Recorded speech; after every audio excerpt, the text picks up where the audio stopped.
Hello, my name is Mallory. You're watching GCTV. I'm here with Maria, who is the owner of Greenfield Records. Welcome. Thank you. No problem. What made you want to open a record store in Greenfield? Well, it originally started only as my husband's record store, and then over the years I grew into helping out full time here. So we really run it together now. And we had moved to Greenfield from someplace that was too expensive, and he was working at a hospital and didn't want to do that work anymore. And as a huge lover of music, both of us are, so we decided to take the leap and go for it. That's cool. What is hard about running a record store in a small town?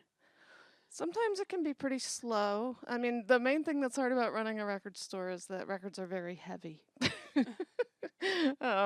But no, it's mostly great. We would get more business if we were in a bigger place, but yeah, we get to be part of the community here. So I would say that mostly it's positive. Huh. How do you keep people interested in records with all the digital music? They they've come of their own volition. I think records have been selling more and more over the years. They even sell more than CDs and other types of music. And I think a lot of people just realize that they want a physical object rather than just streaming. They like holding the record, and a lot of people are into collecting records. So, yeah, they're interested by themselves. Hmm.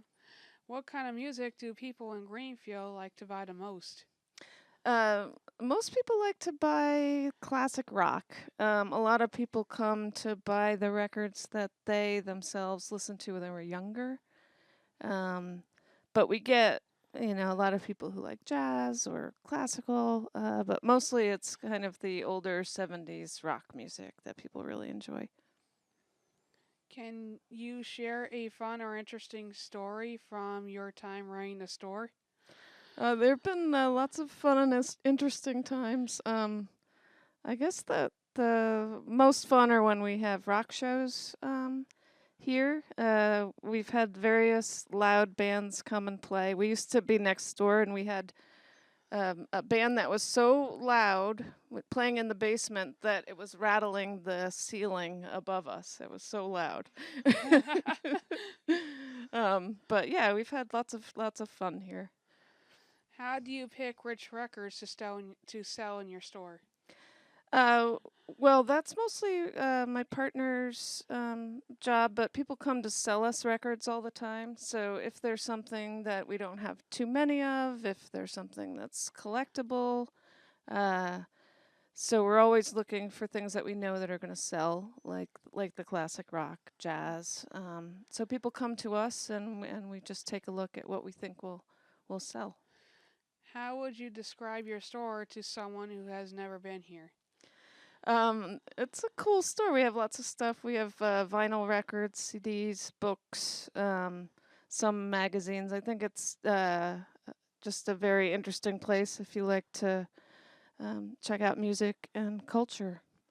Have you had any challenges being a woman in the music business? Yeah. Sometimes older guys will come in and they just assume that I don't know anything about the music or about stereos or about equipment. So that can be a little challenging, but for the most part, not such a problem. That's cool. Well, thank you for your time. Sure, thank you. No problem. And thanks for watching GCTV. See you next time.